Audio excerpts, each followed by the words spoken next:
Good evening, J. Carl. Salute, salute, salute. Grand evening, grand evening. Now, you're not getting any feedback from me, are you? You say, am I getting any feedback from you? Yeah, do I sound okay? Yeah, you sound like you in heaven. Beautiful. What more could I hope for? Few more days on Earth, I guess, huh? Right. We appreciate you guys being here. We're talking about the Federal Reserves and the Petro Dollar. Right now, Jerry will be the listener and you guys will be the co-hosts. And of course, and another thing will be the very special guest speaker. Let's talk about this Federal Reserves and the Petro Dollar. What would the Petro Dollar be? Because I know what the Federal Reserves is, but the Petro Dollar kind of messed me up a little bit. Yeah, well, let me go ahead and I'll just I'll get a Google definition so we can all operate from the same definition. Or DuckDuckGo. Mm-hmm. You got to be careful. So, you know what I'm saying? Absolutely. Let's go to Google, but just be careful, let's get it. Or DuckDuckGo. DuckDuckGo is a great one too. So yep. I should get back on DuckDuckGo, and people listening, I suggest check that one out because that's legit. Here, I'll just give the website this came from. So It's thebalance.com, world economy, trade policy. The petrodollar is any U.S. dollar paid to oil exporting countries in exchange for oil. It is the preeminent global currency. As a result, most international transactions, including oil, are priced in dollars. Oil exporting nations receive dollars for their exports, not their own currency. So the way I understood it was, before I read that, was that, say you're Iraq and you want to sell oil, you have to sell that in dollars. So whoever's buying that oil needs to change their currency into dollars first. Then they can purchase that Iraqi oil in dollars instead of in the Iraqi currency. Somehow, I don't know how we got this put in place, but somehow the U.S. did this. It was a power play that we did after World War II. Basically, we kind of got the rest of the world by the short and curlies, if you know what I mean. Because really, you have to convert to sell your own oil. I mean, that's just... It's kind of amazing, and and then that speaks to the power of the dollar and how the dollar is propped up, well, mainly by the petrodollar here, and then by warfare. And, so we want to control any country that tries to sell oil in their own currency. We have to smack them down and get them in line with the corporate way, with the New World Order. Apparently, Saddam Hussein had a plan to sell in euros, bypassing the dollar. Before we invaded his country, Gaddafi was planning on using the gold dinar before, killed him, unfortunately. And Gaddafi's a great example. What happened there is Gaddafi was going to get all of Africa to go to the gold standard. That would have made Africa one of the wealthiest nations in the world because of the amount of gold that they have. Okay, hold that thought. Yeah. Amount of the gold that they have. Hold that thought. Now check this out. Well, do you know actually that money is worthless because our ancestors, remember when they was picking all that cotton? A lot of that cotton just didn't go on clothes. It went on currency. If you go take a dollar bill and say, for instance, take some scissors and just take one of the blades and just rub it across the top of the dollar like you trying to shave down the dollar a little bit, you'll see fine fibers. That's cotton. It's worthless. But they trying to make you think that they are using real money when they're actually using gold and silver behind your back. Because that's the only thing of value. That's the only thing of value right now, gold and silver. But go ahead, my brother. And you got to take this first message, and I'll take the next one. Okay. Well, we have a message, and I am happy to listen to a message here. So let's go with the bubble. Pop in the bubble. Time stamp 11:07 p.m. Greetings once again, Brother Jerry. I'm rolling with you. And another thing, I just started following you. I'm glad you guys having that topic. I'm going to drop some jewels on this topic, and I'm going to pick up as many jewels as I can pick up. one of the jewels that I'm going to drop off to you guys. I just heard my brother and another say he don't know how this happened. I'm about to give you a date. The date was August the 15th of 1971 when President Nixon stopped the standard and the backing of our dollar with the gold. That's when the dollar lost the gold standard. Real talk. Don't believe me? Look it up. I'm going to continue dropping comments. And that's his story, and he's sticking to it.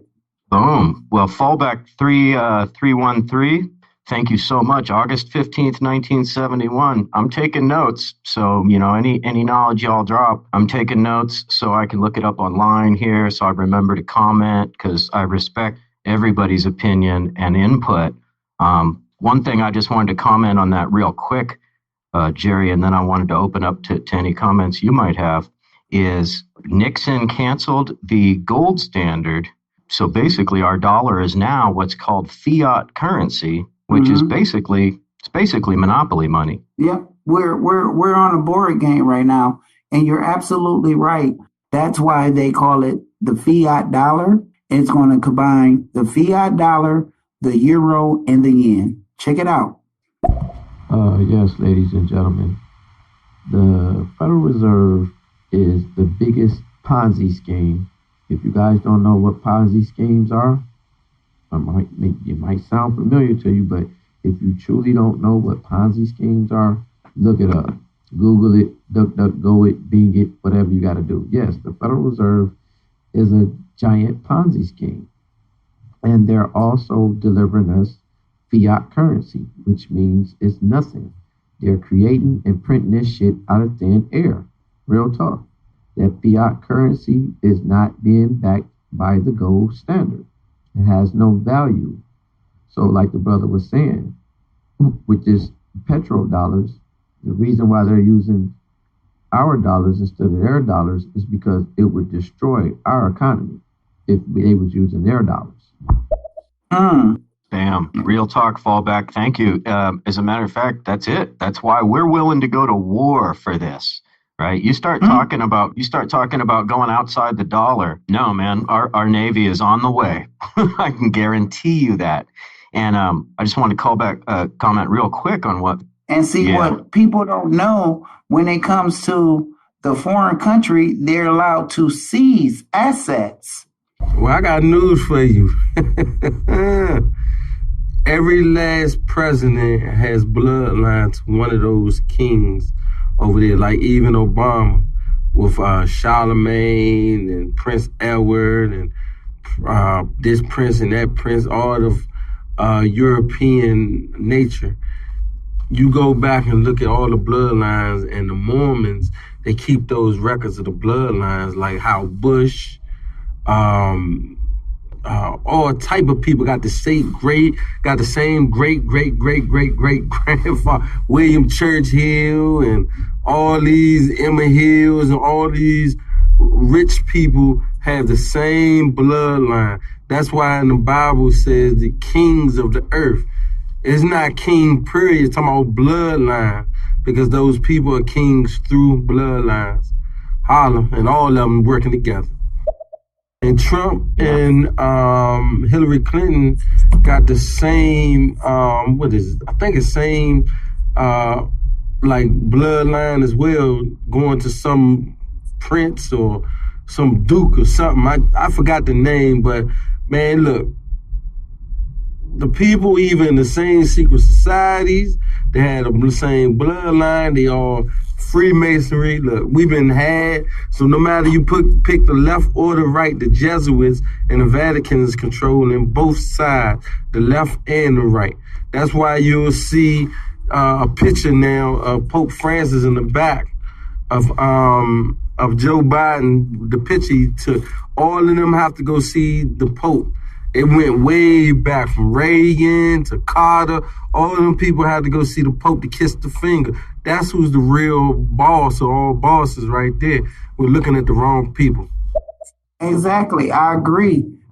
Perfect. Let me just comment on something real quick before I forget my train of thought. I wanted to just to hit on what Storm Ready was saying about the 12 tribes, 13 families. We've all heard that myth, right? There's 13 families, or they might come from the 12 tribes or whatever, but that there's bloodlines that, yeah, if you're not part of this bloodline, you don't, I'm sorry, you're not even going to be in the conversation, right? And you mentioned it, brother, the Bilderberg Group, the Trilateral Commission, the Council on Foreign Relations, right? One last thing is you were talking. Obama is a part of the Council of Foreign Relations. Hell yeah, he is. They all are. Mm-hmm. All of them. All of them, man. Both sides. They're all the elite. Hey, they've sold. Did you check your Instagram? Not yet. Let me do it right now. Yeah, check the Instagram. But keep talking. Yeah. Then the other thing I just wanted to mention to you was about how you were talking about like London not even being part of right. Like London is its own country within the UK. The Washington D.C. is its own country within the U.S. and the Vatican is its own country within Italy. And so that's like, what do you call it? The three-pronged crown of London, the New World Order, right there. But London and United Kingdom own Washington D.C. Oh yeah, absolutely. London is the financial center of the world. And the councils of foreign relations and all that stuff is all connected. Just real quick before we get to these bubbles, I want to mention, you mentioned fiat currency. So fiat money, and this is from on DuckDuckGo, Wikipedia. Fiat money. Fiat money is a currency established as money, often by government regulation, that does not have intrinsic value. Fiat money does not have use, value, and has value only because a government maintains its value or because parties engaging in exchange agree on its value, like the Petro Dollar. So the dollar is about to crash, y'all, and we're talking about what's propping it up, the 13 families that rule the world and all that. So what do you think about all that, Jerry? This is what I'm bringing. He said something about the quantum financial system. That's what they're getting ready to do right now. It's built from Russia. It's built from China. And also, it deals with artificial intelligence to back up the cryptocurrency. You guys, not you guys, while they are saying it's untraceable. It's untraceable. You can't trace this and this and this. Number one, it got a barcode. Number two, it has to come from someone going to somewhere, which would be the owner of this cryptocurrency. And if you're paying attention to the stocks, why is the Bitcoin almost freaking $40,000? Because this is what they're implementing. And also, artificial intelligence will be controlling this cryptocurrency. But listen here, I'm going to give y'all just this one thing. I'm going to give y'all just this one little crumb. I'm not giving y'all 2 crumbs or 3 crumbs. I'm giving y'all 1 crumb. The quantum financial system is also to be a benefit for us because guess what? If you say you got 10 racks in your bank account and the that fiat dollar isn't worth anything, you might have an opportunity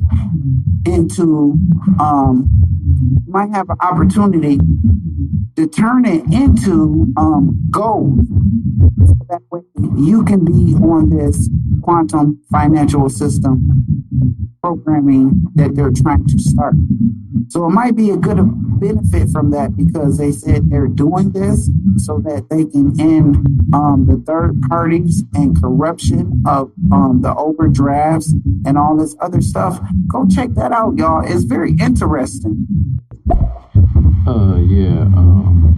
I was trying to get away from that list. I'm trying to stay away from that list. So that's probably why I sounded so distant. But no, the Federal Reserve, man, like I said, it's a big major Ponzi scheme. And what I mean by that is, okay, uh, with the U.S. dollar being the world standard, the central bank dollar that moves and controls all of the central banking, and with the President Nixon in August the 15th of 1971, removing the gold standard, we start purchasing products from different from different countries, and with us purchasing those products, they were selling U.S. bonds. That's right. Wisdom. Hey, Jerry, can you still hear me pretty good? Yes, sir. You sound like an angel. Okay, thank you so much. Oh, you're too kind. You're too kind. My headset was hurting. Headset was hurting my ears. I had to pull it off. You're too kind, friend. Okay, we'll try this again. I've been trying to say the same message 3 times in a row so far, and it keeps, for some reason, kicking me off seeing message when it's sent. And this happens every time I get to dropping this knowledge. Yep, I don't know if any of you guys know what it feels like to go through an FBI investigation because of the information that you're giving up online. But I've been going through this for over the last 10 years. So it is what it is. I'm a warrior. So this message, hopefully this one will come through. And then in my next message, I will get back to this Ponzi scheme situation. This is basically a test message. I want to see if this one comes through because this is fucking ridiculous. Okay. So, but I will listen to